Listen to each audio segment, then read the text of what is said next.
प्रत्येक नेता जो है, प्रत्येक नेता, पुनः एक बार कह रहा हूँ, वह बगलामुखी का सहारा लेता है। यहाँ तक अच्छे कॉमेडियन कपिल शर्मा, अच्छा, संजय दत्त, आपके टी सीरीज, आपके अक्षय कुमार, आपके जी के सुभाष चंद्रा, मैं तो वहीं था, बैद्यनाथ, सिंधिया परिवार और अंबानी परिवार के लिए भी बीच में खबरें आई परिवार, टॉलीवुड, हॉलीवुड, बॉलीवुड, यहाँ तक आचार्य धीरेन्द्र शास्त्री। चुनाव कई नेता जीते हैं। अभी चुनाव अभी जो हुआ है लोकसभा का, नहीं। नाम क्या?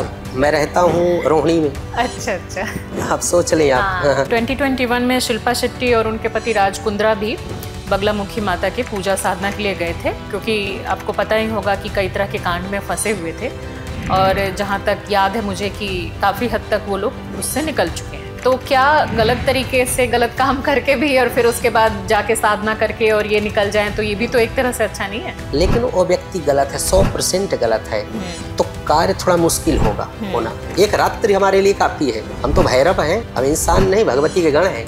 और ये भगवती का तंत्र का प्रयोग कर दे तो पानी नहीं मांगेगा वो व्यक्ति, उसका निश्चित है। मेरे पास बड़े बड़े वैज्ञानिक और बड़े बड़े जज और बड़े बड़े IPS IAS को जो विज्ञान के विद्यार्थी हैं आते हैं, अपनी कुंडली दिखाते हैं। T20 वर्ल्ड कप हो रहा था और उसमें कम से कम 11-12 ज्योतिष लोग बैठे हुए थे और 3-3.5 घंटे का प्रोग्राम ABP न्यूज पे चला और इन लोगों ने कहा कि सेमीफाइनल भारत जीतेगा और कांटे की टक्कर होगी। ना भारत जीता ना कांटे की टक्कर हुई, पूरी तरह से फेल हो गया। इस पर यंग जनरेशन ने काफी उस पे आके नीचे कमेंट किया था हजारों की तादाद में कि ये आप लोग झूठ क्यों बोलते हो। ज्योतिष गलत नहीं है, ज्योतिषाचार्य गलत है, उनका कैलकुलेशन गलत है, अध्ययन गलत है। झोल अच्छा डॉक्टर, एक ओरिजिनल MBBS।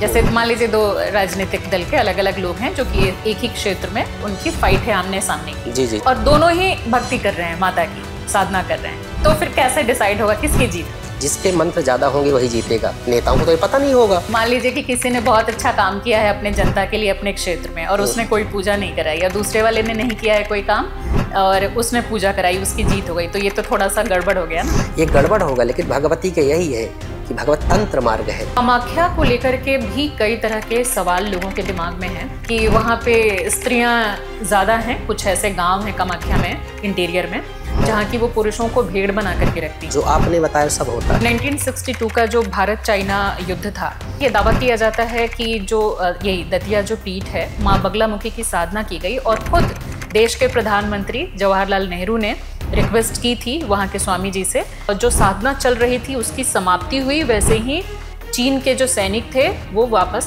लौट गए। इसमें कितनी सच्चाई हो सकती है? सच्चाई नहीं, 100% सच्चाई है।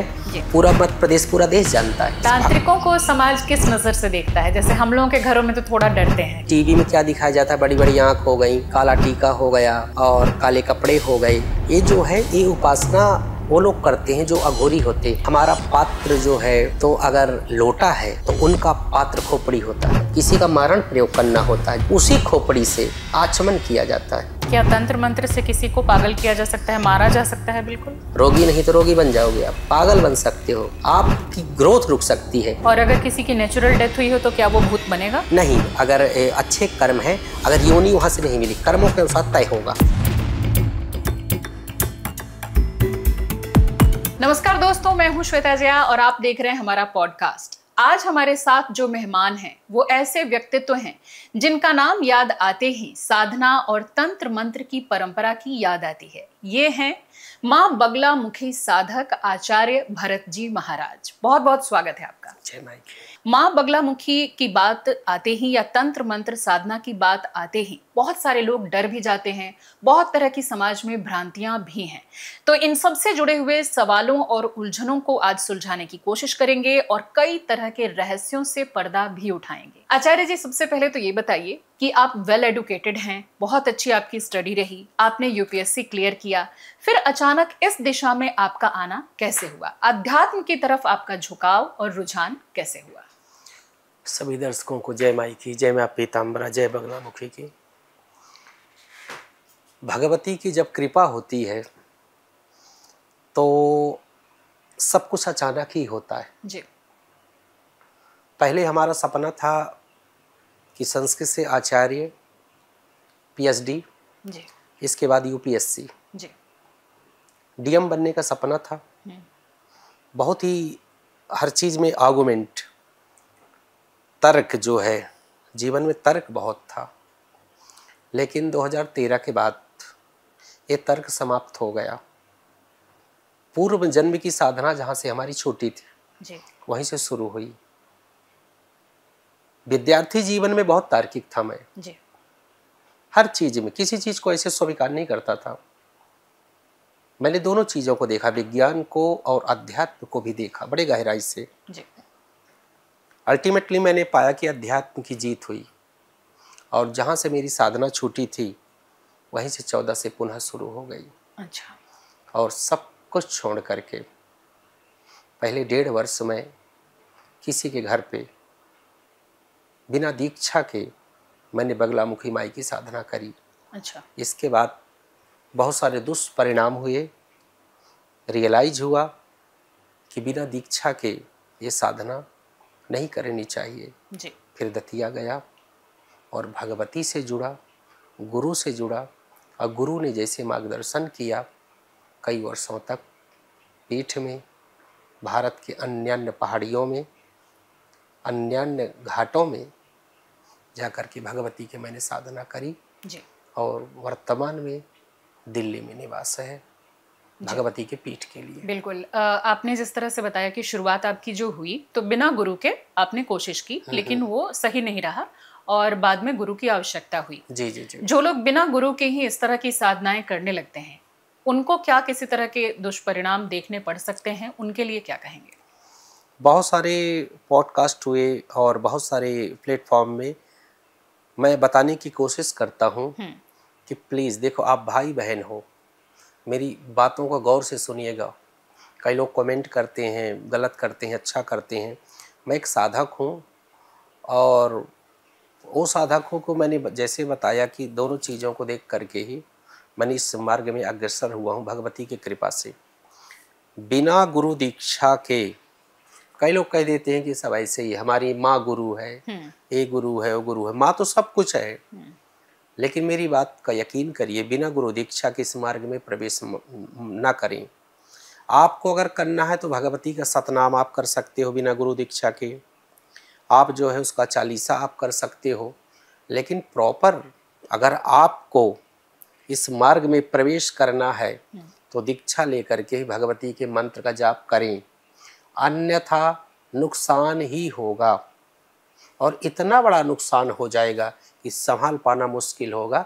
इसलिए साधक से प्रार्थना है, साधक की प्रार्थना है, मेरी प्रार्थना है कि दुनिया के चक्कर में ना पड़ें और दीक्षा लें, गुरु के पास जाएं, फिर जाकर के आप साधना करें, ये ठीक रहेगा। बिल्कुल।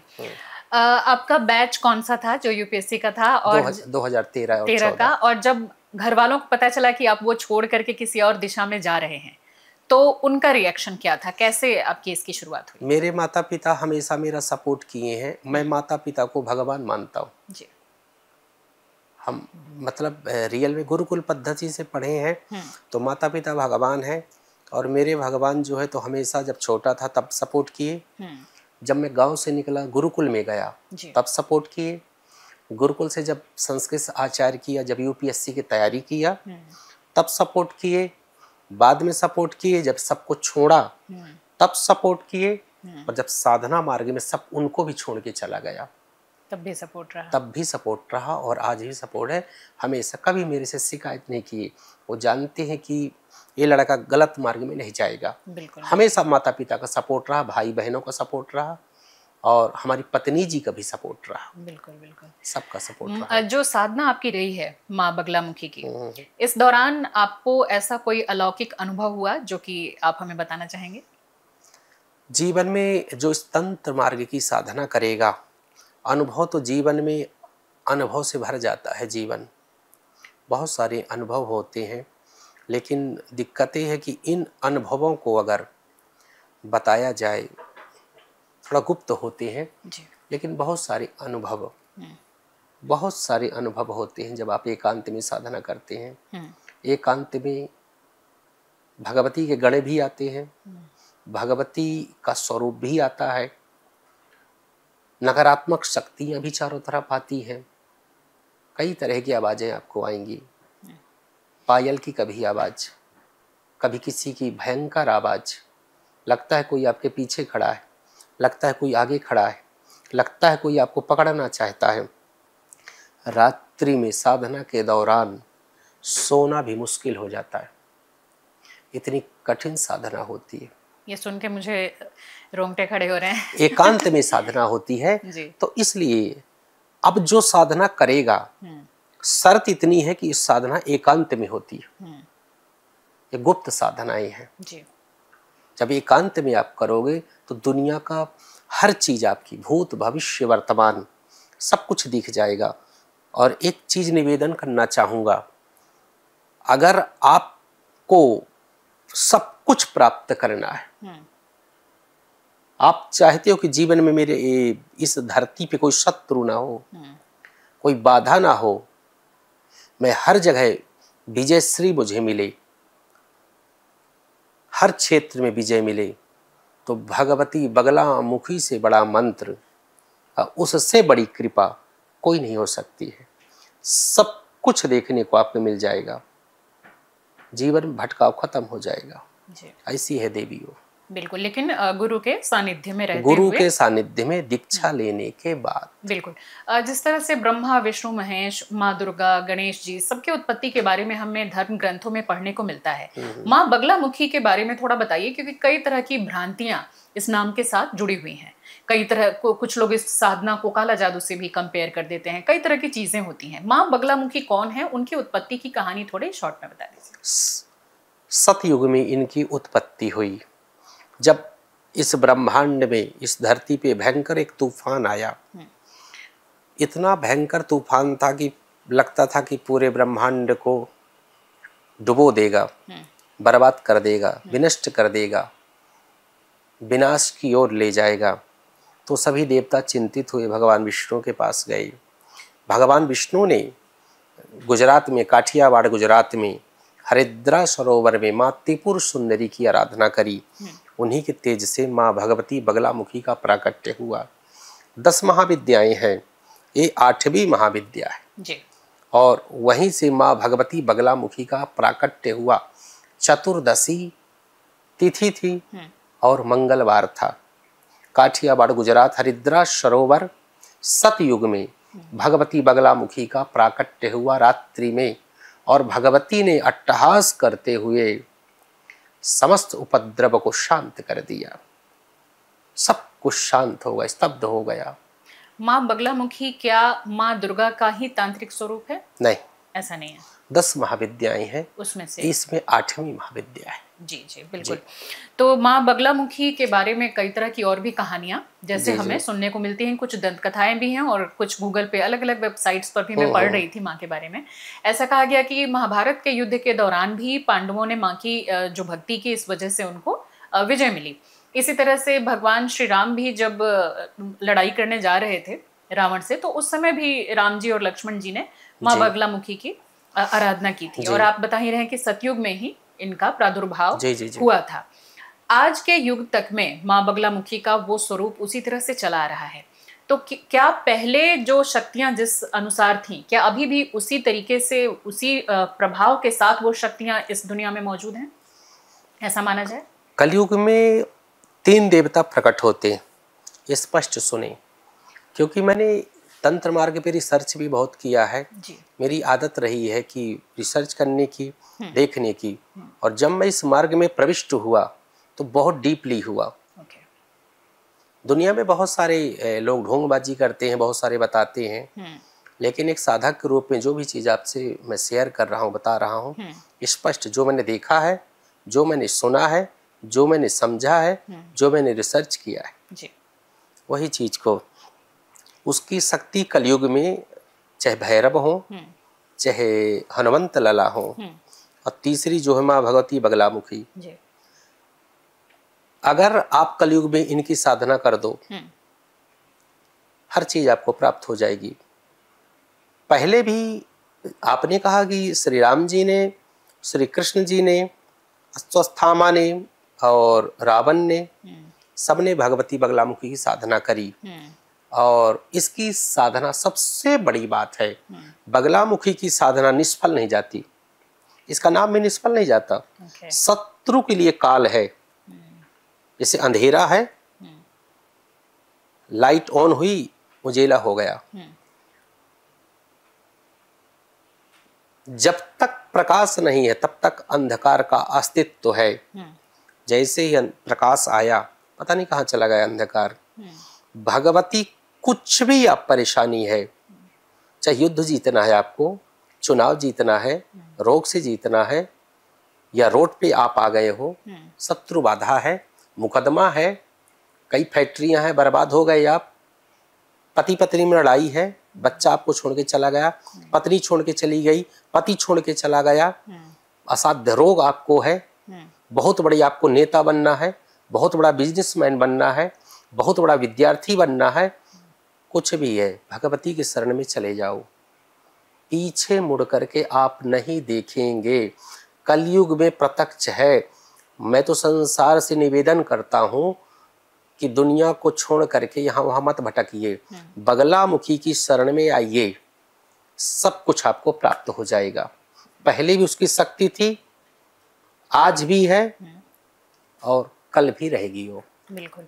एक चीज इससे मेरे दिमाग में आ रहा है, मान लीजिए कि कोई दो पार्टी है, जैसे मान लीजिए दो राजनीतिक दल के अलग अलग लोग हैं जो कि एक ही क्षेत्र में वो लड़ाई कर रहे हैं, आई मीन कि उनकी फाइट है आमने सामने की। जी जी जी। विधायकी का चुनाव या एमपी का कोई भी चुनाव हो तो, और दोनों ही भक्ति कर रहे हैं, माता की साधना कर रहे हैं, तो फिर कैसे डिसाइड होगा किसकी जीत होगी? जैसे दो दुश्मन लड़ रहे हैं, सबसे ताकतवर कौन है दो में से, और जाहिर सी बात है कि जो ताकतवर होगा उसकी जीत होगी।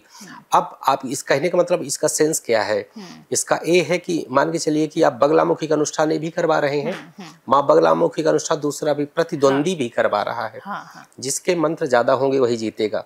दरअसल होता क्या है, जब चुनाव होता है तो नेता, चाहे वो सरपंच का चुनाव लड़े, चाहे एमएलए एमपी किसी का चुनाव हो, देखते हैं कि उस विधानसभा क्षेत्र में या लोकसभा क्षेत्र में अपनी हिंदी भाषा का प्रयोग करें तो कितनी जनसंख्या है।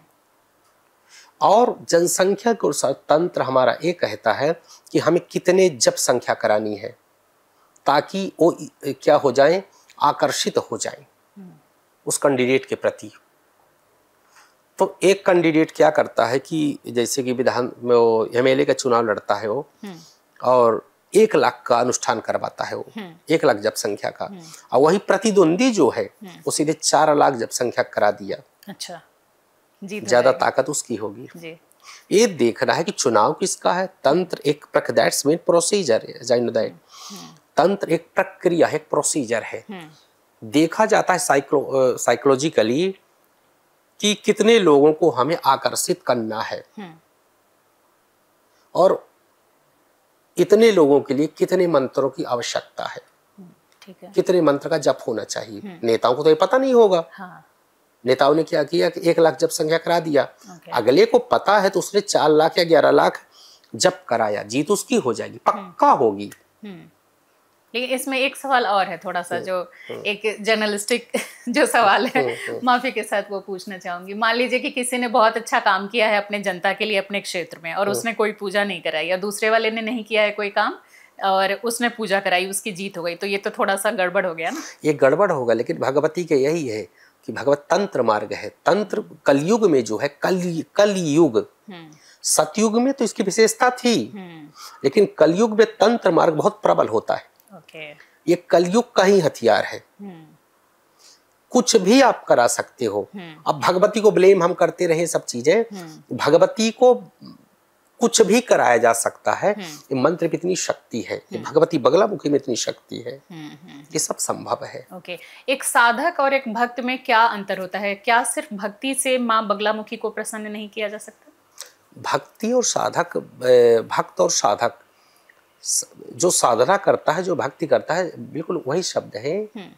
इनकी परिभाषा जो है, डेफिनेशन एक ही है, अलग नहीं है। नहीं, अगर कोई सिर्फ पूजा कर रहा है, जैसे मैं हूँ, मुझे कोई साधना नहीं पता, कोई तंत्र मंत्र नहीं पता, और मैं माँ बगलामुखी की रोज पूजा करती हूँ पूरे हृदय से। हाँ, पूजन में बगलामुखी का एक दायरा होगा कि कितना प्रवेश करें, अच्छा। आप कृष्ण की, राम की, शिव की पूजन कर सकते हैं, जप कर सकते हैं, नमः शिवाय, ओम नमः शिवाय।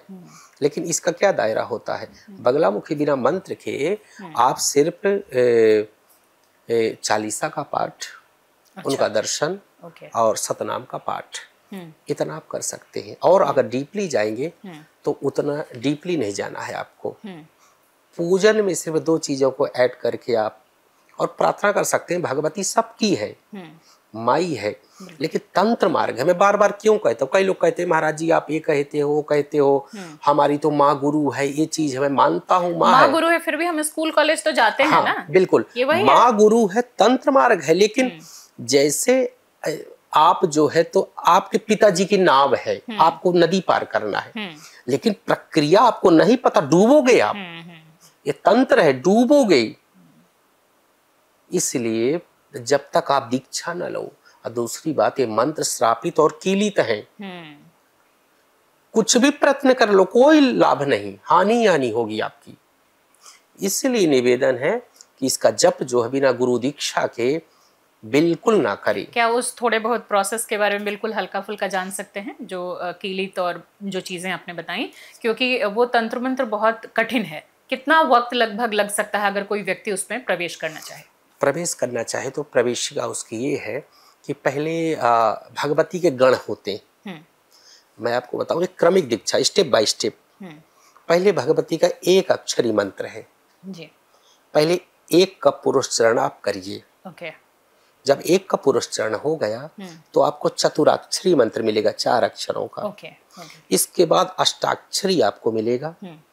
इसके बाद आपको आखिरी मंत्र जो है 36 अक्षरों का मंत्र आपको मिलेगा। अच्छा। उसके साथ में गुरु मंत्र, उसके साथ में हरिद्रा गणपति, बटुक, अच्छा, और भगवान शिव का एक मंत्र मिलेगा। अच्छा। एक क्रमिक दीक्षा होती है। स्टेप बाय स्टेप आप पुरस्चरण उसका करेंगे, उसका जप करेंगे। जब गुरु संतुष्ट होंगे कि आपने एकाक्षरी मंत्र का पुरस्चरण पूरा कर लिया तो आपको चतुराक्षरी देंगे। चतुराक्षरी के बाद अष्टाक्षरी देंगे। इसके बाद आखिरी मूल मंत्र देंगे आपको। जैसे ही सबका पुरस्चरण हुआ, इसके बाद आप क्रम बना लीजिए कि मुझे 3 माला 5 माला प्रत्येक दिन करना है। वही मंत्र आपके समस्त कार्यों को कर देगा। अच्छा, कुछ भटकना नहीं पड़ेगा आपको। यानी कि जिस तरीके से हम class 1, class 2, graduation, post graduation, तो बिल्कुल क्रमिक तरीके से गुरु के साथ रहते हुए उनको अनुसरण करते हुए तब आगे बढ़े तो कोई नुकसान नहीं है। बिल्कुल बिल्कुल। इसको लेकर के बहुत बार कहा जाता है तंत्र मंत्र और काला जादू दोनों को एक ही समझ लेते हैं बहुत सारे लोग। इनमें थोड़ा सा फर्क बताइए दर्शकों को। कई लोग ये जो हमारा ये भगवती का तंत्र और मंत्र या प्रक्रिया, कई लोग तंत्र मंत्र को लोग गलत शब्दों से परिभाषित करते हैं। बिल्कुल बिल्कुल। तंत्र का मतलब होता है प्रक्रिया जी। नहीं कहते कि लोकतंत्र। अब लोगों का तंत्र अगर ये प्रोसीजर, दैट्स मीन प्रक्रिया। क्या होता है कि भगवती के पूजन की 2 प्रक्रियाएं हैं, एक दक्षिण मार्ग, एक वाम मार्ग। सीधे से शब्दों में जिसमें पंच मकार हो वो वाम मार्गी साधना है। जिसमें मांस, मछली, मैथुन और इन प्रक्रियाओं का, शराब का प्रयोग हो, मांस का प्रयोग हो, मछली का प्रयोग हो, मैथुन का प्रयोग हो, इसमें जो है तो वाम मार्गीय साधना है। और दूसरी साधना होती है दक्षिण मार्गीय, जो पीताम्बरा पीठ दतिया, जहाँ से मैं आता हूँ, जहाँ से मैं दीक्षित हूँ, वो मार्ग हमारा दक्षिण मार्ग है। मार्ग को ही तंत्र बोलते हैं कि किस प्रक्रिया से, किस तंत्र के तांत्रिक हो, प्रक्रियारत हो, उन प्रक्रियाओं का अनुपालन करने वाले हो। और 2 मार्ग भगवती का पूजन का है। 2 तरह से पूजन कर सकते हैं। कामाख्या में माँ बगलामुखी का पूजन और कामाख्या जी का पूजन भी वाम मार्गीय होता है। वहाँ बलि इत्यादि का विधान है। हमारे दतिया पीठ में बिल्कुल नींबू से हम बलि देते हैं। जी जी, सांकेतिक। हाँ, सांकेतिक बलि होती है। एक जिसका टोकरिज्म, सिम्बलिज्म बोलते हैं, ये सब चीजें होती हैं। और आप पुष्प, फल, मीठा से भगवती का पूजन करिए, जप करिए। जब से ही सिद्धि है, जब से ही सब कुछ है। बिल्कुल। हाँ, तो लोग डरे ना। तंत्र का मतलब प्रक्रिया, पूजन, ये होता है। बिल्कुल। आगे बढ़ने से पहले और थोड़े और गूढ़ सवालों तक पहुंचने से पहले थोड़ा हमारे दर्शकों को ये बताइए कि देश में माँ बगलामुखी के कितने मंदिर हैं, कौन कौन से स्थान हैं? पहला तो जिस पीठ से मैं आता हूँ, मतलब जहाँ से मैंने दीक्षा ली है, जहाँ मेरे गुरुदेव हैं, वह पीताम्बरा बगलामुखी पीठ दतिया है, मध्य प्रदेश। एक उसी के आगे नलखेड़ा है, एमपी में है। आगर जिले में है जी। और तीसरा जो है कांगड़ा, जी, हिमाचल वाला, हिमाचल प्रदेश है। तीन ही जो पीठ है। चौथा भगवती का मंदिर आपका कामाख्या में है। जी जी। तो ये लेकिन हमारा जो पीठ दतिया का पीठ है, वहाँ साधना सिर्फ होती है। वो आडंबरों से रहित पीठ है। वहाँ ओरिजिनल साधक हैं, स्वामी जी की बनाई परंपरा का निर्वहन करने वाले साधक हैं, और कोई एक बार जाता है तो वहाँ कार्य बनते हैं। ओरिजिनलिटी अगर दिखती है तो आपको पीताम्बरा पीठ दतिया में आपको देखने के मिलेगी। प्रत्यक्ष देवी विराजती है और प्रत्यक्ष कृपा होती है उधर। कामाख्या को लेकर के भी कई तरह के सवाल लोगों के दिमाग में हैं और कई सारी चीज़ें बचपन से हम सुनते आ रहे हैं। बचपन में एक कहानी हमने सुनी थी, हमारी नानी सुनाया करती थी कि वहाँ पे स्त्रियां ज़्यादा हैं। कुछ ऐसे गांव हैं कामाख्या में इंटीरियर में जहाँ की वो पुरुषों को भेड़ बना करके रखती हैं। रात में उनको पुरुष बना देती हैं, सुबह भेड़ बकरी बना देती हैं। और भी इस तरह की बहुत डरावनी डरावनी स्टोरी बचपन से ही सुनने को मिलती थी। कामाख्या को लेकर के लोगों में इतना ज़्यादा क्यों है कि वहाँ बहुत तंत्र मंत्र है, बहुत काला जादू है, और उसको लेकर के जो रहस्य है उससे कभी पर्दा क्यों नहीं ढंग से उठ पाता? पर्दा सब साधक है, और जो आपने बताया सब होता है वहाँ। ये 51 शक्तिपीठ है जी। 51 में भगवती का गुप्तांग गिरा था उधर। जी जी। और आज भी 3 दिन मंदिर बंद होता है, खून निकलता है। जी जी। रक्त का स्राव होता है, पूरा निकलता है, पट बंद होते, प्रत्यक्ष है वो। और जितने पुरुषों से ज्यादा वहाँ महिलाएं जो है तांत्रिक क्रियाओं को वाम मार्गी साधना करती। वाम मतलब उल्टा? उल्टा, मांस, मदिरा इत्यादि, बलि इत्यादि की। और एक नदी है उसके उस तरफ जो गांव है जहाँ की आप बात कर रहे हैं, वहाँ तो आज भी ऐसे बड़े बड़े तांत्रिक हैं कि कुछ भी कर सकते हैं। इस विज्ञान के युग में जो पढ़े लिखे लोग हैं, देखिए मैं पहले भी आपसे कहा और जो दर्शक हैं इनसे बताना चाहूँगा कि नहीं कहते पोंगा पंडित और कई लोग कहेंगे कि ये क्या कहे, तो आपकी जानकारी के लिए मैंने दोनों चीज़ों को देखा है। अब मैं वही ऑथेंटिक चीज़ों को आपको बताने की कोशिश करूँगा जो मैंने देखा है, जो मैंने समझा है जी। हाँ, तो यानी कि कामाख्या के लिए जो कही जाती हैं बातें 100% सही है। सही है वो। वहाँ तो ऐसे ऐसे साधक हैं कि न जाने क्या कर देते हैं, कभी क्या बन जाएंगे, कभी क्या बना देंगे। मतलब जो आप सुने हैं उसके आगे भी दुनिया है वहाँ की। साधकों की दुनिया जो है बहुत दुनिया है वहाँ। डरावनी दुनिया और रहस्यमय दुनिया होती है। हमारा जो ये मार्ग है ना, रहस्यमय है। कब क्या कौन दिख जाए, हमें कहाँ कब क्या करना पड़े, बहुत सारी चीजें घुमाव फिराव है। साधना के दौरान कभी डर लगा, कुछ एहसास हुआ? मैं बहुत डरने वाला व्यक्ति था जब मैं पढ़ता था ना। अच्छा। तो बहुत, क्योंकि इमोशनली मैं ज़्यादातर अपने जीवन को इमोशन से जिया हूँ। तो बहुत ही मेरे घर वाले भी जानते थे कि मैं बहुत ऐसी प्रवृत्ति थी कि डरने की, बहुत डरता था। लेकिन जब दतिया गया तो भैरव पीठ है वहाँ, मैं अब सच में बता रहा हूँ कि इतना मैं डरता था कि भूत नाम से डर होता था मुझे कि मतलब कि कुछ गड़बड़ ना हो जाए। लेकिन जब मार्ग में गया तो भैरव जी के मंदिर में गया कि भैरव जी से प्रार्थना करी कि ये तो तय है कि साधना एकांत में करनी पड़ेगी, और ये भी तय है कि कोई ना कोई ऐसी शक्ति और कोई गड़बड़ अगर कोई आहट हुई तो मरना तो मेरा तय है। अच्छा। हाँ, मैं 100% हाँ अच्छा। भगवती को साक्षी मान करके मैंने बोला कि बस मरूं ना।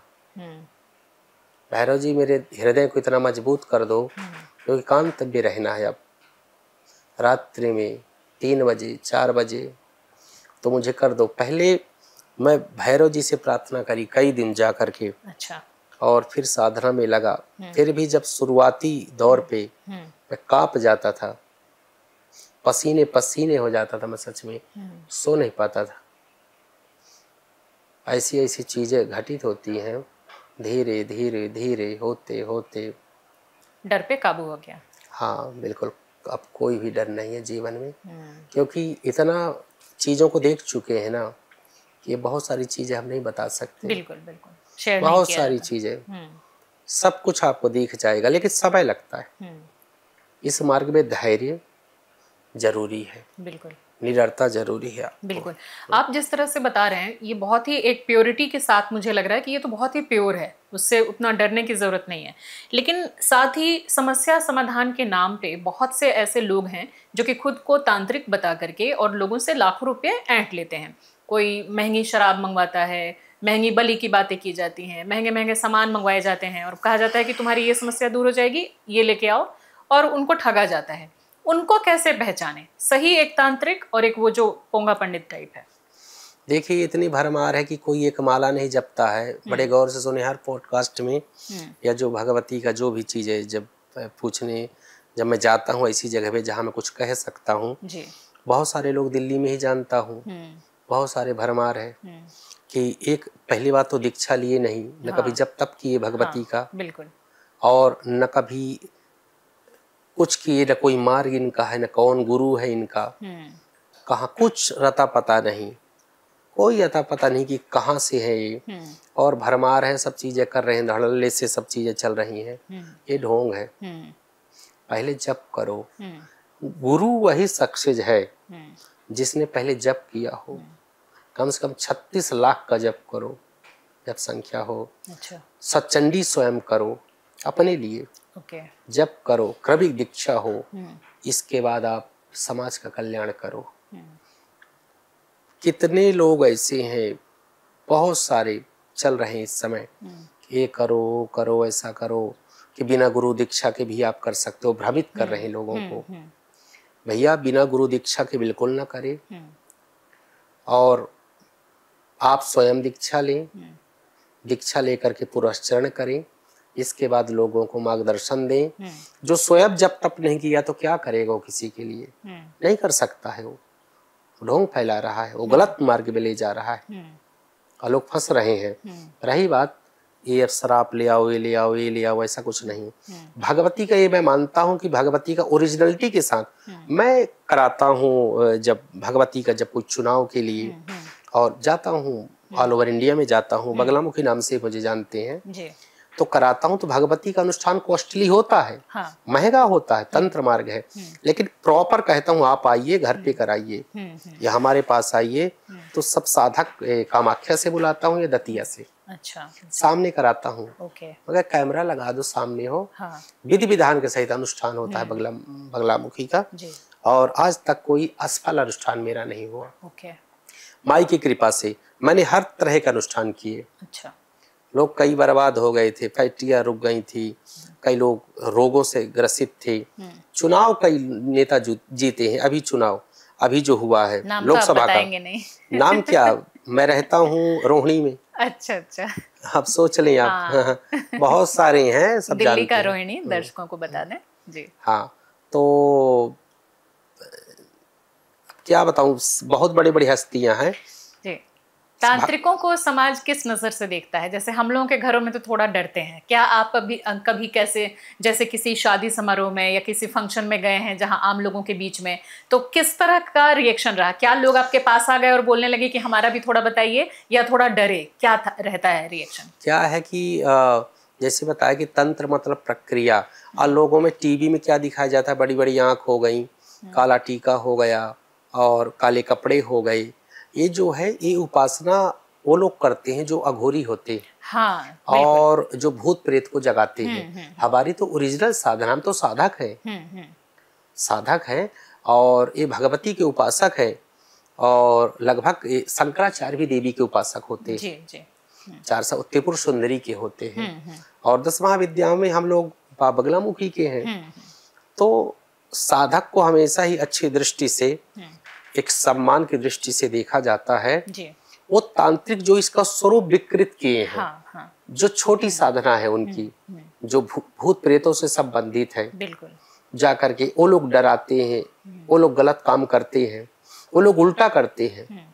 कई लोग तो ऐसे हैं कि भूत प्रेत को जगा करके लोगों के कार्य को बांध देते हैं। हालांकि कुछ दिन के लिए होता है, कभी शमशान की राख फेंक देंगे, कभी लकड़ी फेंक देंगे, कभी कुछ गलत करेंगे, कभी कुछ गलत, वही काला पहन करके वस्त्रों को काला टीका लगा के वो लोग कुछ दिन के लिए कुछ लोगों को परेशान कर सकते हैं।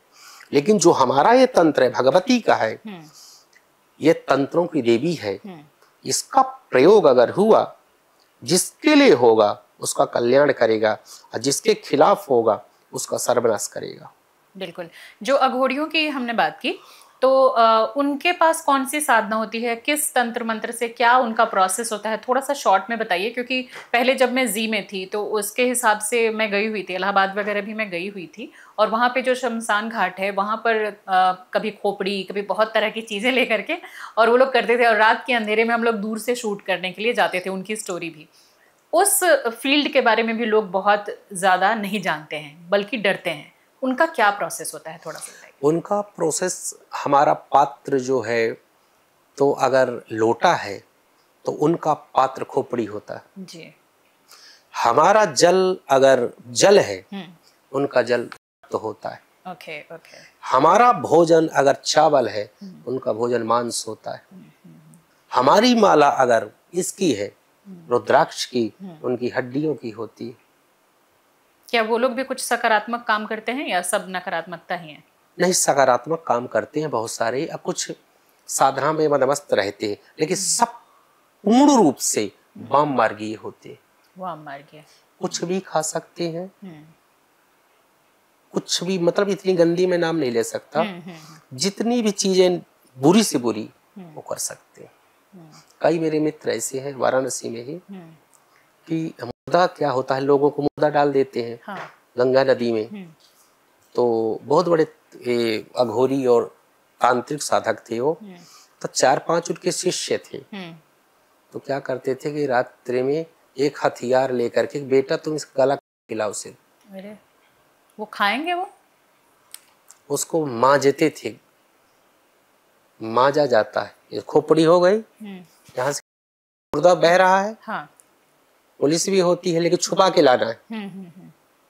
तो शिष्य अंदर ही अंदर मछली जैसे गया, हथियार तेज धार हथियार लेके उस तरफ ले गया, एक व्यक्ति दबाया, एक व्यक्ति काटा, बड़े मुश्किल से उसको लेके आए, उसको मांजवाते हैं। फिर मांजना आप समझते हैं? नहीं।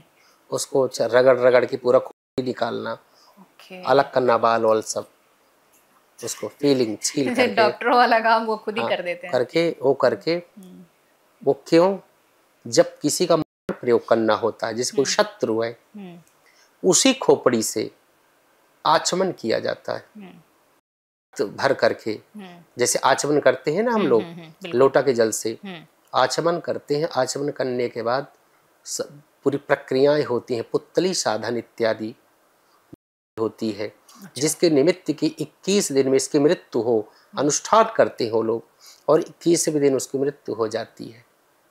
और उन पर तो कोई केस भी नहीं लगेगा? नहीं, क्योंकि कोई उसका प्रूफ ही नहीं है साइंटिफिक। हाँ, तो ये मार्ग जो है बहुत ही डरावना है। सुन के बहुत अजीब सा योगिनियों की साधना करते हैं लोग। अच्छा। शमशान, बहुत सारी ऐसी गुप्त चीजें हैं कि जनमानस तो भाग जाए देख करके उनकी प्रक्रियाओं को। ये कुछ भी खा लें, कुछ भी कर दें, ये बहुत खतरनाक साधना है। क्या तंत्र मंत्र से किसी को पागल किया जा सकता है, मारा जा सकता है? बिल्कुल। तंत्र मंत्र से पागल ही तो कर रही इस दुनिया इस समय। आपको पॉजिटिव कम, नेगेटिव ज्यादा है। इसीलिए तो मैं दीक्षा जो है, हमसे कई लोग कहते हैं महाराज जी दीक्षा दीजिए आप। दीक्षा तो दे दें, तंत्र मार्ग की दीक्षा है, बड़ी मुश्किल से मिलती है। अगला व्यक्ति गलत करने लगे, बिल्कुल, ये तो बहुत ही फिर खतरनाक हो जाएगा। 6 कार्य होते हैं, वशीकरण, उच्चाटन, सम्मोहन, स्तंभन, ये भगवती करती है। आपने कहा विक्षिप्त, पागल बना सकते हो, रोग किसी को उत्पन्न आप कर सकते हो, रोगी नहीं तो रोगी बन जाओगे आप। अच्छा। पागल बन सकते हो, आपकी ग्रोथ रुक सकती है, आप जहां हो वहीं रुक जाओगे आप, स्तंभित हो जाओगे। आपको पागल बना सकते हैं, आप पीछे पीछे आप घूमने लगोगे। तो ऐसे तो कोई भी व्यक्ति अपने किसी भी दुश्मन जिसको मान रहा है या जिसको चाह रहा है कि वो आगे ना बढ़े, उसके साथ ऐसा कर सकता है? 100% चल रहा है, ऑफिसों में चल रहा है, आपके न्यूज चैनलों में चल रहा है। अच्छा। कई ये नाम लेना ठीक नहीं होगा। जी जी। जहाँ पहले जो न्यूज चैनल कई लोग जाते हैं, उसके जो ओनर है, तो ये तो बहुत ही खतरनाक है। फिर माता, बहुत सबसे ज्यादा चल रहा माता है। के कई तंत्र आपने मंत्र सुना का होगा, इस्तेमाल करके। कई आपने सुना होगा जी। कि महाराज जी अचानक 5 फैक्ट्रियां थी, अचानक बंद हो गई। सब कुछ ठीक चल रहा था, अचानक गड़बड़ सब हो गया। या मैं लगता है कि घर जाता हूं तो मन ही नहीं लगता, या लगता है कि मैं क्या कर लूं। ये सब तो नेगेटिविटी। उससे निकला कैसे जा सकता है अगर किसी को मालूम ही नहीं है कि उसके ऊपर किसी ने कुछ किया है, और अगर मालूम चल भी गया तो उस तंत्र मंत्र से खुद को कैसे बाहर निकाला जाए? कांटा चुभा है तो एक कांटा और लाइए, उससे उस कांटे को निकाल दीजिए। थोड़ा सा विस्तार से बताइए। थोड़ा सा विस्तार इसका ऐसा है कि जिस चाबी से ताला बंद होता है उसी से खुलता भी है। ठीक है। साधक के पास जाइए और उस तंत्र को दूर करवा लीजिए। आप कुछ, मैं बता रहा हूं कि जब अचानक कोई चीजें हो जाएं, आप उसको पहचाने कैसे कि तंत्र हो चुका है, सब कुछ ठीक चल रहा है, अचानक सब कुछ गड़बड़ हो गया। अभी आप बिल्कुल नॉर्मल थे, लेकिन अचानक आपकी तबीयत गड़बड़, डॉक्टरों के पास जाते हो सब कुछ नॉर्मल, बिल्कुल, लेकिन फिर भी रोग बना हुआ है, तंत्र है। 6 फैक्ट्रियां 5 फैक्ट्रियां हैं, किसी में सब कुछ, कोई मजदूर कहीं मर रहा है, कहीं रेत पड़ रही है, कहीं कुछ हो रहा है, 6 के 6 तंत्र है। घर में आप जाओ, अचानक दुर्गंध आए, बदबू आए, और कोई ना कोई, हर व्यक्ति एक ठीक तो दूसरा बीमार, कलह लड़ाई, एक छोड़ रहा है एक पकड़ रहा है, केस, ये सब चीजें होना तंत्र है। क्या ये सिर्फ पर्सनल लेवल पर ही किया या करवाया जा सकता है, या कम्युनिटी लेवल पर भी हो सकता है? जैसे देश या समाज में बहुत तरह की समस्याएं हैं, जैसे भुखमरी है, गरीबी है, लाचारी है, बीमारी है, तो क्या उसको बड़े स्तर पर भी ठीक करने के लिए इसका इस्तेमाल हो सकता है? बड़े स्तर में बड़े स्तर का कार्य करना पड़ेगा जी। जैसे छोटे स्तर में, जैसे कम्युनिटी जो है भी एक समूह, जैसे देश की बात करें या प्रदेश की बात करें या गांव की बात करें, हर जगह संभव है किसी चीज को ठीक करने के लिए, किसी भी चीज को ठीक करने के लिए, जिसका आपने अभी नाम बताया जी। लेकिन उस हिसाब से उसका जप, उसका अनुष्ठान करना होगा। हम, कोई भी तंत्र होता है तो प्रक्रिया होती है, चाहे इंडिविजुअल रूप में हो, चाहे सार्वजनिक रूप में हो। हमें चाहे एक व्यक्ति को तंत्र से प्रभावित करना है, या समाज या देश या प्रदेश को करना है, उस हिसाब से उस लेवल का, उन प्रक्रियाओं का हमें पालन करना होगा। दोनों चीजों में संभव है, इसी रूप में है।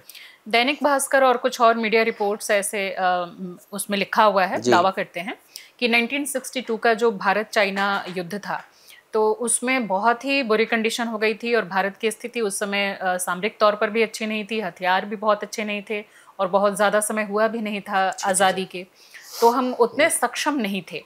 वैसे में ये दावा किया जाता है कि जो यही दतिया जो पीठ है, माँ बगलामुखी की साधना की गई, और खुद देश के प्रधानमंत्री जवाहरलाल नेहरू ने रिक्वेस्ट की थी वहाँ के स्वामी जी से कि वो इसमें अगर कुछ मदद कर सकते हैं तो करें, और उन्होंने किया। और जैसे ही उस जो साधना चल रही थी उसकी समाप्ति हुई, वैसे ही चीन के जो सैनिक थे वो वापस लौट गए, और इस तरह से युद्ध का समापन हुआ। इसमें कितनी सच्चाई हो सकती है, आपको क्या लगता है? सच्चाई नहीं, 100% सच्चाई है। आप गूगल कर लीजिए आप, और दतिया पीठ कभी जाएंगे आप, पूरा मध्य प्रदेश, पूरा देश जानता है इस बात को। अच्छा। 1962 का जब युद्ध शुरू हुआ, भारत की कंडीशन तो बहुत बुरी थी ही, बिल्कुल। तो चिंतित हुए इंदिरा नेहरू जी, जाकर के संदेश गए स्वामी जी के पास। स्वामी जी से बोले कि स्वामी जी देश पे संकट है, कुछ न कुछ करिए आप। स्वामी जी ने कहा कि भगवती है, जैसे अभी कम्युनिटी की बात आपने किया, अभी देश की बात आपने किया, तो देश में जब संकट आए तो स्वामी जी ने स्पष्ट गूगल में दुनिया चाहिए। 1962 का जब युद्ध हुआ चीन के साथ भारत का, तो दतिया पीठ बगलामुखी का क्या रोल था। तो स्वामी जी को जब ये बात पता चली तो स्वामी जी ने भारतवर्ष के तांत्रिकों का आवाहन किया, मतलब जो इस मंत्र से दीक्षित हों, बिल्कुल सक्षम हो और वो दुर्गा सप्तशती का पाठ करते हो या पाठ करना वो जानते हो, सबका आह्वान किया, बुलाया सबको, जिसमें से कुछ ब्राह्मण विद्वानों को एकत्रित किया गया दतिया पीठ के अंदर और अनुष्ठान हुआ। अनुष्ठान के आखिरी दिवस देवी स्वयं आई। ये सुने, विज्ञान के लोग भी सुने, अध्यात्म के लोग भी सुने, ये देवी कितनी चमत्कारिक है। माँ बगलामुखी और धूमावती जी का संयुक्त अनुष्ठान हुआ। दतिया पीठ में बगलामुखी पीठ के साथ धूमावती जी का भी मंदिर है, तो दोनों का अनुष्ठान हुआ। देवी आई, ब्राह्मण से बोली, अनुष्ठान करते हुए ब्राह्मण से बोली कि चल मेरे साथ तू। वो ब्राह्मण डर गया, वो साधक सीधे स्वामी जी के पास गया कि स्वामी जी अट्टहास, भयंकर गर्जना, हमें रक्षा करो, बचाइए। कौन है? बोले पागल, वो देवी है, वो माँ है। अब भारत के ऊपर जो संकट था वो टल गया, अब कोई संकट नहीं है, वो देवी थी, क्यों नहीं चला गया तू? बोले स्वामी जी मैं डर गया हूँ। बोले कि हमारा जो संकट था वो दूर हुआ, कार्य सफल हो गया। दूसरे दिन घोषणा हुई युद्ध विराम की, 11वें दिन। हाँ। जा करके सैनिकों का इंटरव्यू पढ़िए आप गूगल में। इंटरव्यू चीन के सैनिकों का, कमांडर का, जो वहाँ के जैसे हमारे कर्नल होते हैं वहाँ से ब्रिगेडियर इत्यादि का, जब इंटरव्यू हुआ कि आप पर्टिकुलर पीछे क्यों हटे, बोले कि कोई शक्ति, कोई तूफान भयंकर खिंचाव खींच रहा था, कोई धकेल रहा था, इसलिए पीछे हटना पड़ा। वो शक्ति थी। आज भी दतिया पीठ में 51 जो कुंड है महायज्ञ के, वो आज भी हैं और वहाँ पर उल्लेख भी है। उल्लेख है ना। और ये भी है वहाँ पर लिखा हुआ कि जो सेना के बहुत बड़े लेवल के ऑफिसर थे उनसे भी आहुति दिलवाई गई थी। भगवती को ऑफिसर, दतिया में देश का पीठ है वो। मैं सबसे निवेदन करता हूँ, ढोंग ये नहीं है, ओरिजिनलिटी है। और आपके सामने विद्यार्थी कह रहा है, साधक कह रहा है, भगवती बगलामुखी से बढ़ करके, मैं सच में उसकी सौगंध खा के बोलता हूँ, देवी जी आप भी देवी हैं, भगवती बगलामुखी से बढ़ करके कोई शक्ति नहीं है। मैं सिर्फ पॉडकास्ट हो रहा है या बता रहे हैं, मैं इसलिए नहीं वो कर रहा हूँ, मैंने देखा है उसके चमत्कार को। साधना के दौरान मैं पहाड़ी पे था एक, अच्छा, मैं आपसे बताऊं नवरात्रि चल रही है, अच्छा, उसको साक्षी मान के बोल रहा हूँ। मैं नॉर्मल बेस में रहता था, जून का महीना था और इतनी गर्मी थी, उधर जल भी नहीं होता था, तो मुझे बहुत दिनों के बाद खीर खाने की अभिलाषा हुई। अच्छा, कि आज कुछ मिल जाए, बहुत दिन से कुछ नहीं खाया। तो पहाड़ी में था, सोचिए आप, मैं तब से भगवती की कृपा, बहुत सारे पहले हो चुके थे। सोचिए कि एक लेडी जो है सयानी आवाज देती हुई आई कि बेटा खीर खा लो, खीर खा लो। और मेरे पास आई, बोली कि बेटा आप यहाँ बैठो, मैं अपने बेटे को ढूंढते यहाँ आई हूँ। अच्छा, वो डायरेक्ट ये नहीं बोली कि आपके लिए मैं लाई हूँ, मैं ढूंढते लाई हूँ। अच्छा वो तो मिला नहीं, हाँ। तो बेटा तुम खा लो। और वो जगह है दतिया का पंचकप की टोरिया। अच्छा, शमशान घाट के ऊपर है, भैरव पीठ है। जिस भैरव से मैंने प्रार्थना करी थी कि हे प्रभु मैं डरपोक हूँ, मुझे रक्षा करना, उस पीठ में वहां जाके मैं खीर खाया था। तो जिस अलौकिक अनुभव की हम शुरू में बात कर रहे थे वो तो यही है, इस तरह के अनुभव आपको मिले हैं? प्रत्यक्ष है। मैं अब क्या बताऊं, बता नहीं सकता, मजबूरी है मेरी। इतनी चीजें हैं कि मेरा तो सिर्फ एक पे ही विश्वास है। देखिए मैं राम कथा करता हूँ, मैं भागवत कथा करता हूँ, 4-5 भाषाओं में करता हूँ, लेकिन विश्वास माने कि मेरा जीवन आधार भगवती बगलामुखी ही है। मैं जिंदा हूं तो उसके कारण से हूं, मैं जी रहा हूं तो उसके कारण से जी रहा हूं। अब मैं चाहता हूं कि यहाँ भी एक पीठ ऐसे ही दतिया जैसे यहाँ दिल्ली में एकांत में बने, जो सब चमत्कार को देखे भगवती के। बिल्कुल, यहाँ के लोगों के लिए। जी जरूरी है। जी। तो पहले जो 1962 की हमने बात की, उसके बाद भी कई युद्धों का जिक्र मिलता है। पाकिस्तान का युद्ध, हाँ, हाँ, पाकिस्तान वगैरह के साथ जो हुए 65 थे, और 72, हाँ, उनके में भी होता है। और ये भी है कि जो करगिल युद्ध हुआ था उसमें उसमें भी भी हुआ था। अटल बिहारी वाजपेयी ने इस बारे में बात की थी वहां के पीठ से, और उसमें भी सहायता ली गई थी, और उस समय भी यज्ञ हुए थे। अब इतने बड़े लेवल पर उस तरह से क्यों नहीं किए जाते यज्ञ, कम्युनिटी लेवल पर, समाज के लिए, देश के लिए? या होते हैं लेकिन गुप्त रखे जाते हैं, हमें पता नहीं चलता? होते हैं, गुप्त रखे जाते। पहले तो पेपरों में आता था, और जो 1962, 72, 65, ये बात कारगिल का जो है, ये 99 का, ये तमाम जितने युद्ध हुए तो दतिया पीठ ही आगे आकर के वहाँ अनुष्ठान चालू। अभी जो है एक अनुष्ठान पुनः हो गया, अभी होगा, गुप्त होते हैं, अब उसको गुप्त कर दिया गया, अनुष्ठान होगा। एक चीज और बता देता हूँ कि दतिया पीठ की हमारी घोषणा है बगलामुखी के जो साधकों की, भारत शीघ्र अतिशीघ्र विश्व का प्रतिनिधित्व करेगा। ये पीठ भारत की पीठ है। ये पीठ जो है आडंबरों से रहित पीठ है। ये पीठ जो है जब देश में संकट आता है तो देश को संकट से उबारने की पीठ है, और हम सब उसके साधक हैं। हम वही समाज को मार्गदर्शन करेंगे कि जो सही हो, सही मार्ग बताएंगे, गलत फालतू की चीजें नहीं, क्योंकि हमने स्वयं साधना करी है, हमने स्वयं घर छोड़ करके सब चीजें किया है, और ओरिजिनल गुरु की शरण में गए हैं। ये नहीं कि कभी एक माला जपना नहीं है, दुनिया को उपदेशित करना, ये हमारा स्वभाव नहीं। बिल्कुल।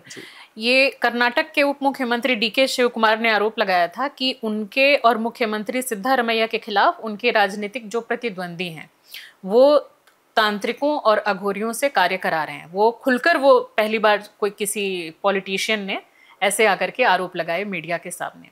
इस तरह की जो चीजें होती हैं और एक दूसरे पे जो आरोप प्रत्यारोप लगता है, उसके बाद क्या उसकी शक्ति रह जाती है, या फिर सबके सामने वो आ जाए तो वो डाउन हो जाता है? ये बात तो सही है कि जैसे ये अनुष्ठान गुप्त रखे जाते हैं, जैसे चुनाव हो रहा है, या मैं तो हमेशा यही कहता हूँ, हमारे शास्त्रों में, तंत्र शास्त्रों में वर्णन है कि आप बगलामुखी का अनुष्ठान या गुप्त, जो ये अनुष्ठान गुप्त होते, चाहे आप उत्कर्ष के लिए आप करवा रहे हो अनुष्ठान, चाहे चुनाव जीतने के लिए, चाहे मुकदमे के लिए, चाहे शत्रु बाधा के लिए, कुछ भी अगर इसको रहस्य उद्घाटन इसको अगर बता दिया जाए, इसकी शक्ति विघ्न आ जाते, विघ्न आता है, इसको गुप्त रखना चाहिए। रही बात जो उन्होंने दोषारोपण किया, या वो क्या, वो भी कर सकते। प्रत्येक नेता जो है, प्रत्येक नेता, पुनः एक बार कह रहा हूँ, वह बगलामुखी का सहारा लेता है। यहाँ तक अच्छे कॉमेडियन कपिल शर्मा, अच्छा, संजय दत्त, और ये आपके टी सीरीज, आपके अक्षय कुमार, और आपके जी के सुभाष चंद्रा, मैं तो वहीं था, बैद्यनाथ, सिंधिया परिवार, और अंबानी परिवार के लिए भी बीच में खबरें अंबानी आई परिवार, थी। टॉलीवुड, हॉलीवुड, बॉलीवुड, यहाँ तक आचार्य धीरेन्द्र शास्त्री, जब उनके भाई को संकट आता है, दुनिया में अगर संकट को दूर करने की शक्ति है, उसका नाम बगलामुखी है। हाँ, उनके भाई पे कई तरह के आरोप लगे थे, तो फिर वो धीरे धीरे चीजें हट गईं। बगलामुखी पीठ, नवरात्रि चल रही है, प्रत्येक व्यक्ति बगलामुखी से अगर जुड़ जाए तो संकट ही खत्म। 2021 में शिल्पा शेट्टी और उनके पति राज कुंद्रा भी बगलामुखी माता के पूजा साधना के लिए गए थे, क्योंकि आपको पता ही होगा कि कई तरह के कांड में फंसे हुए थे, और जहाँ तक याद है मुझे कि काफ़ी हद तक वो लोग उससे निकल चुके हैं। तो क्या गलत तरीके से गलत काम करके भी और फिर उसके बाद जाके साधना करके और ये निकल जाएं, तो ये भी तो एक तरह से अच्छा नहीं है? ये भी अच्छा बच निकलते हैं ये लोग, बच निकलते हैं। इसका लास्ट में इसके वो तो होते हैं, लेकिन दो तरह की चीजें हैं। अगर जैसे केस चल रहा है, कोई मर्डर किया और वो चला गया जेल, ये भगवती जेल से भी छुड़ाती है, लेकिन वो व्यक्ति गलत है, 100% गलत है, तो कार्य थोड़ा मुश्किल होगा होना। अगर सच्चा है वो व्यक्ति, हाँ, उसने नहीं किया है, या किसी झूठा आरोप लगा है, जेल गया है, उसके लिए किया जाए। हमारा पीठ कहती है कि बेटा, गुरु का मार्गदर्शन है हमारे लिए। आज तक हमने कभी निगेटिव चीजें नहीं की। गलत का हम साथ अगर क्यों गलत लेना? को सहारा ले ले हाँ। तो दिल्ली में हजारों प्रॉपर्टी एक साल में हो सकती है सरकार के पास। बिल्कुल सही कहा आपने। सच्चाई, पति पत्नी रूठे हैं तो गुरुजी ने बोला कि आप दोनों को मना के इकट्ठा कर दो। वो तो अच्छा कार्य है। फैक्ट्री डूब गई तो बेटा जाओ, मेहनत करो और अनुष्ठान करो भगवती का, बिल्कुल चलने लगे। कोई चुनाव में है, अच्छा है कैंडिडेट, उसकी सहायता करो। कोई तंत्र बाधा से पीड़ित है, उसकी सहायता करो। कोई रोग से पीड़ित है, उसकी सहायता करो। कोई रोड पे आ गया है, उसकी सहायता करो। शुभ ही शुभ हम आज तक किए। बिल्कुल। कभी किसी के फैक्ट्री नहीं बांधे, किसी के साथ हमने गलत नहीं किया। ये गुरु की आज्ञा। कई हमें धोखा देने की कोशिश भी की इसी दिल्ली में, कईयों ने फ्रॉड भी किया, ये जानते हुए कि एक साधक हूं। लेकिन गुरुदेव ने कहा था बेटा, अपने निजी स्वार्थ के लिए प्रयोग नहीं करना, प्रयोग मत करना, नहीं करोगे तो मर जाएगा वो। और हम प्रयोग कर दे तो बचेगा ही नहीं कोई। बिल्कुल बिल्कुल। एक रात्रि हमारे लिए काफी है। हम तो भैरव हैं, हम इंसान नहीं, भगवती के गण हैं। बिल्कुल बिल्कुल। और ये भगवती का तंत्र का प्रयोग कर दे तो पानी नहीं मांगेगा वो व्यक्ति, उसका मरना निश्चित है, उसे कोई नहीं बचा सकता। उनको अज्ञानता है, तभी तो पंगा ले रहे हैं। हाँ, तो ऐसे वो करना चाहिए। लेकिन फिर हमारे गुरु से बंधनों से हम बंधे हैं, उस पीठ को अपने गुरुदेव को प्रणाम करके हमने शुरुआत करते हैं। और जैसे उन्होंने कहा है वैसे करते हैं। और पॉडकास्ट और ऐसे इंटरव्यू में हम वही मार्ग को बताते हैं जो समाज के लिए सही हो। क्योंकि मैं उस पीठ से हूँ जो देश का पीठ है, सनातनियों का पीठ है, अच्छे कार्यों का पीठ है वो। हम भ्रमित करने वाले इंसान नहीं है साधक कि दुनिया को भ्रमित करें। हमने पढ़ाई करी, फिर जब तब किया, साधना करी, और वो भी साधना कि कई वर्षों तक भटकते रहे भारतवर्ष में, माता को छोड़कर, पिता को छोड़कर, भाइयों को छोड़कर, अपने पद प्रतिष्ठा को छोड़ करके, माई की कृपा से जब कुछ अर्जित हमने किया तो समाज को देने की शुरुआत हमने करी और ओरिजिनलिटी के साथ दे रहे हैं। और यहाँ से बॉम्बे पूरे भारतवर्ष में जाते हैं और सब लोग प्रसन्न हैं, भगवती कृपा करती है। क्या साधना करने वाले, जैसे जो माँ बगलामुखी के साधक हैं, साधना में डूबे हुए हैं, क्या वो आगे शादी भी कर सकते हैं, परिवार में रह सकते हैं? सब कर सकते हैं। मैंने शादी किया है जी, उसमें कोई प्रॉब्लम कोई दिक्कत नहीं। ये तो सब वो है कि ये नहीं कर सकते भगवती की शरण में। लेकिन जब साधना करो तो जब पुरस्चरण करो तो ब्रह्मचर्य का पालन, नियम का पालन आपको करना होगा।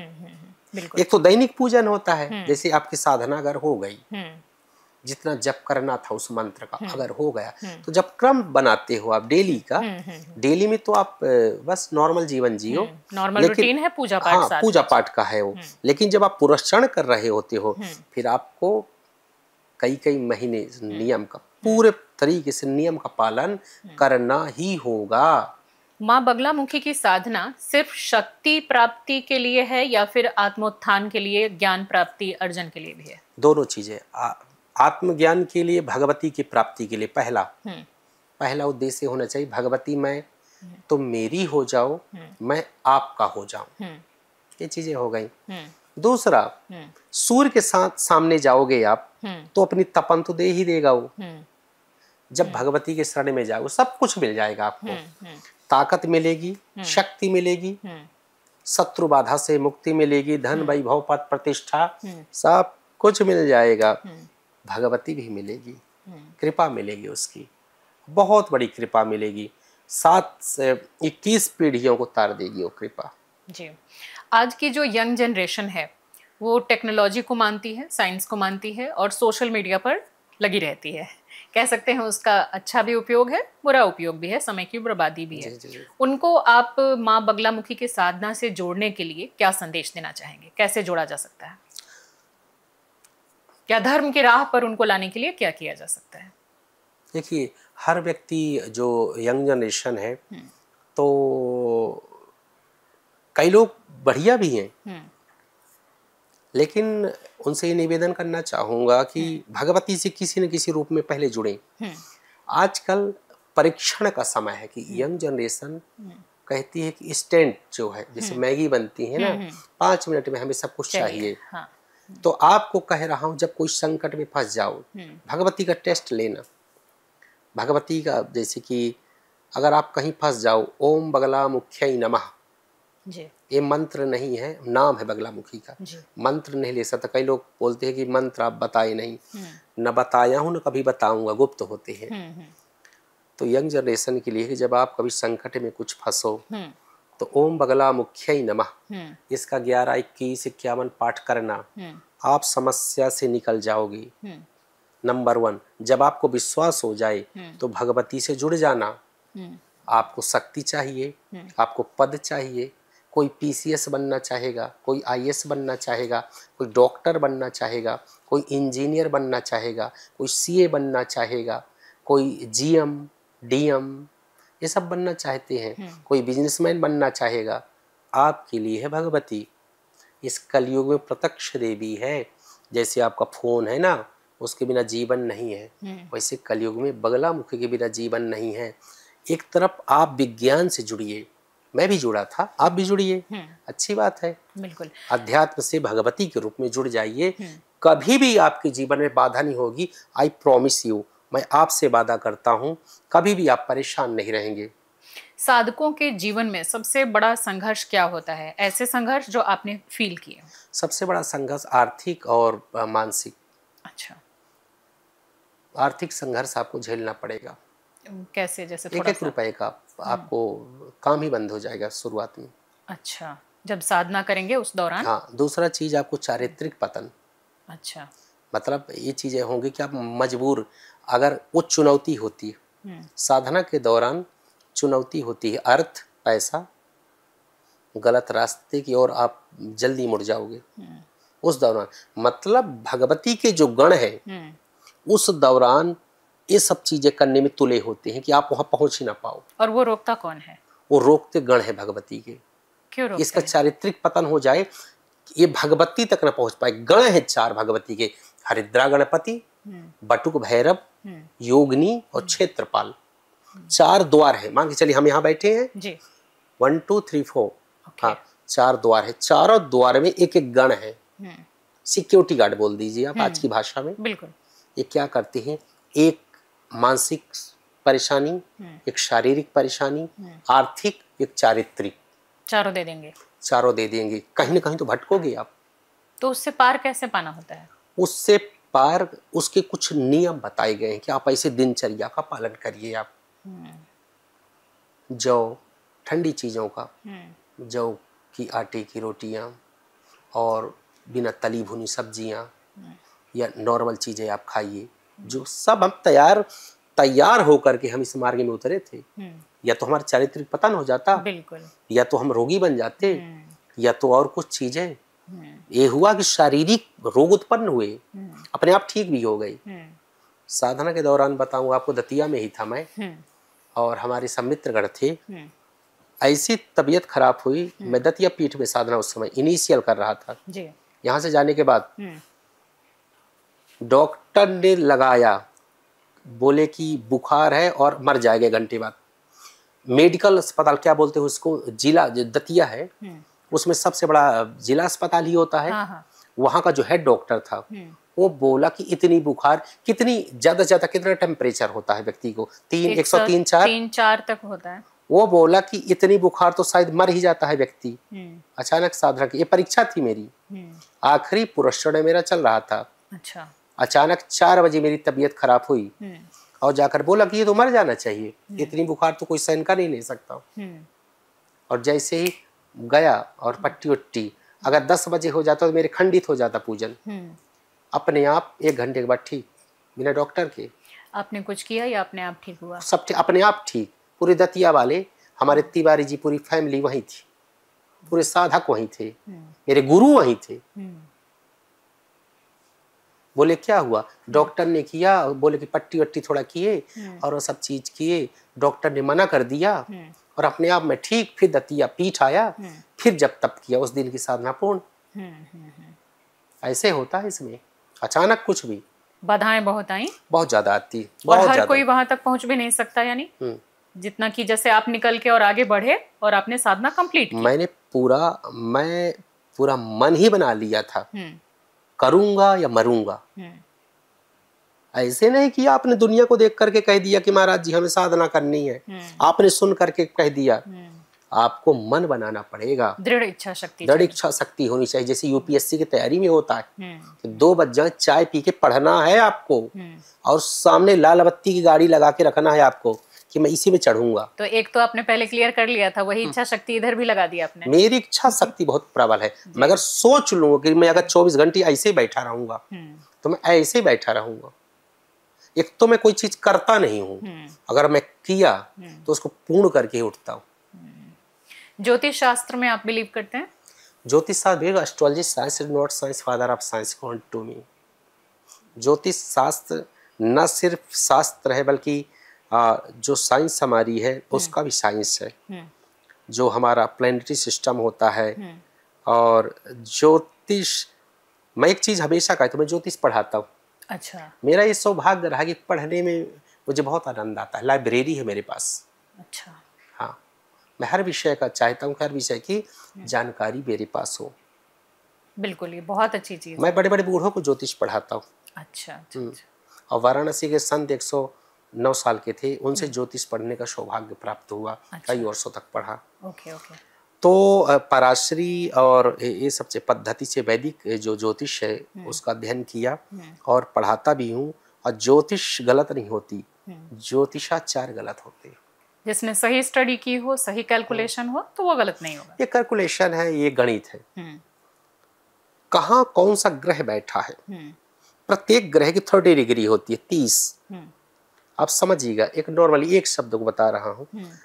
एक 30 डिग्री का एक ग्रह होता है, 10 से 20 डिग्री का कोई ग्रह है, वो आपको फल देगा अच्छा। जवान है वो, स्वाभाविक सी बात है कि जवान व्यक्ति ज्यादा काम करेगा, मरा बूढ़ा तो नहीं करेगा। बालक तो अनभिज्ञता है उसके अंदर। बिल्कुल। तो सबसे अच्छा ग्रह, वो ग्रह बैठा कहाँ है, उसकी प्लेसमेंट क्या है, वो किस पोजीशन पे है, क्या रेट्रोग्रेड पोजीशन पे है, डिविलेटेड है या क्या है, वो वैसे ही फल देगा। वो राशि का मतलब स्वभाव, लग्न का मतलब शरीर की बनावट, आकृति, आकार और प्रकार। ठीक है जी।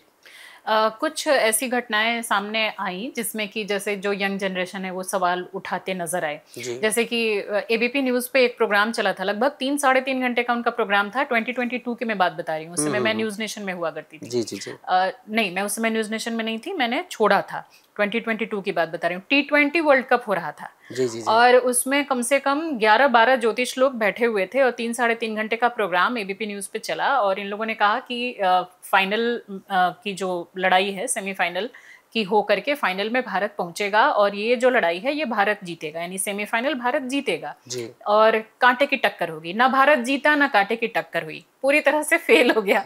इस पर यंग जनरेशन ने काफी उस पे आके नीचे कमेंट किया था, हजारों की तादाद में, कि ये आप लोग झूठ क्यों बोलते हो। इसके पीछे क्या रहा होगा, क्यों गलत हो गया कैलकुलेशन? देखिए, कोई सूर्य को कहे लाल, कोई कहे पीला, कोई कहे हरा। 3 लोगों की जिनकी आइडियोलॉजी, उनकी विचारधारा अलग हो सकती है, लेकिन एक्चुअली जो सूर्य का स्वभाव है, सूर्य का जो रंग है, सूर्य की जो दूरी है, वो तो एक ही है। सूर्य गलत नहीं है। जो एक डेफिनेशन को गढ़ रहे हैं लोग, ये गलत है। ज्योतिष गलत नहीं है, ज्योतिषाचार्य गलत है, उनका कैलकुलेशन गलत है, अध्ययन गलत है, नॉलेज गलत है। सही तरीके से होता तो सही जानकारी मिल जाती। सही होता सही जानकारी मिलती। जैसे झोला छाप डॉक्टर, एक ओरिजिनल एमबीबीएस, वो भी एम्स का। काफी समय हो गया है, आपका काफी समय लिया मैंने, लेकिन 1-2 छोटे-छोटे सवाल। क्या भूत प्रेत होते हैं? बिल्कुल होते हैं, 100% होते हैं। भूत प्रेत योनि है, कुछ साल के लिए होते हैं, फिर जैसे हमारी योनि है भूत प्रेत की, 100% होते भूत प्रेत। तो कितने दिनों तक कोई आत्मा भटकती है और कब उसको मुक्ति मिलती है, कैसे तय होता है? हाँ, जब तक क्या होता है, मरने के बाद कोई जल से मरा, कोई एक्सीडेंट से मरा, कोई जहर खा के मरा, कोई फांसी लगा के मरा, जितनी उम्र शेष रहती है, 10 साल, 15 साल, 20 साल, वो भटकेगा। अच्छा, इसका योनि है।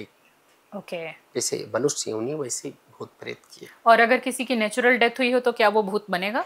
नहीं, अगर अच्छे कर्म है, अगर योनि वहां से नहीं मिली, कर्मों के अनुसार तय होगा। अच्छा। एक भगवान के पास सॉफ्टवेयर, आज की भाषा में कहिले अच्छे बुरे का सबका सॉफ्टवेयर है, वो सबको तय होता है, मिला करके एक योनि दे दी जाती है उसे।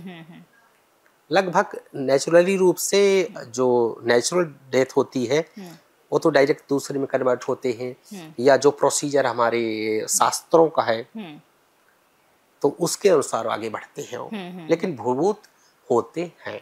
हर धर्म को मानने वाले लोगों में कहीं ना कहीं इस तरह से दिखती है कि वो चाहे किसी भी धर्म के, क्रिश्चियनिटी वाले हों या इस्लामिक हो, कोई रूह को मानता है, कोई आत्मा को, और बहुत सारी हॉलीवुड मूवीज भी बनी हैं इस पे, तो इसके बावजूद भी साइंस नहीं मानता। साइंस को प्रमाण चाहिए। अब कुछ चीजें दिखती नहीं है, साइंस को दिखना चाहिए। साइंस कहता जो छूने में समझ में आ जाए, दिखे। भूत का जो कॉन्सेप्ट है वह सूक्ष्म है। जैसे विज्ञान जो है कभी आत्मा को देख पाया है जो जाती है, कौन है जो हमें चला रहा है। मैं पूछता हूँ बड़े बड़े, आपको क्या लगता है, एक चीज आपसे क्लियर आज करूं, मेरे पास बड़े बड़े वैज्ञानिक और बड़े बड़े जज और बड़े बड़े IPS IAS और बड़े बड़े जितने भी इन चीज़ों को जो विज्ञान के विद्यार्थी हैं आते हैं, अपनी कुंडली दिखाते हैं, बस सार्वजनिक रूप से उसको बताएंगे, सार्वजनिक रूप से एक्सेप्ट नहीं करते हैं। हाँ। बड़े बड़े डॉक्टर, नाम नहीं लूंगा, जो हॉस्पिटलों को चलाते हैं, ये दास की उम्र बहुत कम है लेकिन भगवती की कृपा है। ये दास के पास भगवती के अलावा कुछ नहीं है। जैसे मैं बता की कथा में करता हूँ, भगवती की साधना करता हूँ, अनुष्ठान कराता हूँ भगवती के ओरिजिनलिटी के साथ, ढोंगबाजी नहीं। एक कौश, कई लोग कहते हैं महाराज जी इसका क्या होगा, ये कौशली अनुष्ठान होते हैं लेकिन अनुष्ठान जीवन भर इनकी खुशबू रहती है, जीवन भर। ये ऐसा अनुष्ठान भगवती का है, ऐसी इसकी कृपा होती है, तो सब मानते हैं। चाहे विज्ञान का विद्यार्थी हो, चाहे साइंटिस्ट हो, चाहे कोई अच्छा पढ़ा लिखा हो या किसी भी क्षेत्र का हो, सार्वजनिक रूप से आकर के इसको नहीं मानते। विज्ञान को एक वो चाहिए, प्रमाण चाहिए। कुछ चीजों के प्रमाण नहीं दिए जा सकते। कोई कह दे कि हवा का आकार बताओ, विज्ञान नहीं मान रहा कि हवा है। कोई बताए कि कृपा कैसी होती है, गुरु जी ने कृपा कर दी, उसका कार्य सिद्ध हो गया। ये कृपा, उस व्यक्ति और इस व्यक्ति ने जो कृपा करी, वो बीच वाली जो कृपा है उसका स्वरूप क्या है, उसकी आकृति क्या है, विज्ञान को दिखाओ। हाँ। आत्मा जो गई वो कैसी है, तब आत्मा को आत्मा मानेगा विज्ञान। विज्ञान का मतलब विशेष ज्ञान, विशेष रूप से उसको जानना है, विज्ञान है। जो घटित हो चुकी है उसके विषय में विज्ञान सर्च करता है। तो बहुत सारी चीजें हैं विज्ञान से परे हैं, जैसे पुनर्जन्म। हाँ, बहुत सारी चीजें हैं। विज्ञान अध्यात्म में यह अंतर है, विज्ञान बहिर्मुखी है और अध्यात्म अंतर्मुखी है। दोनों अलग चीज है, दोनों अलग पहलू है। सिक्का एक ही है, अलग पहलू है। एक यहाँ जा रहा है, एक यहाँ जा रहा है। विज्ञान ने भी पिछले लगभग 100-150 साल में बहुत ज्यादा तरक्की की है, बहुत सारी नई चीजों भौतिकता की, हाँ, बहुत सारी नई चीजों का आविष्कार किया है। तो मुझे लगता है कि एक समय वो भी आएगा जब विज्ञान इसको भी समझ जाएगा, वहां तक भी पहुंच जाएगा। विज्ञान को अब यहाँ मुड़ना चाहिए। हाँ, तब वो मानेगा शायद, जब उसको उस तरह का एहसास हो तो शायद वो भी मानने लगे। जी।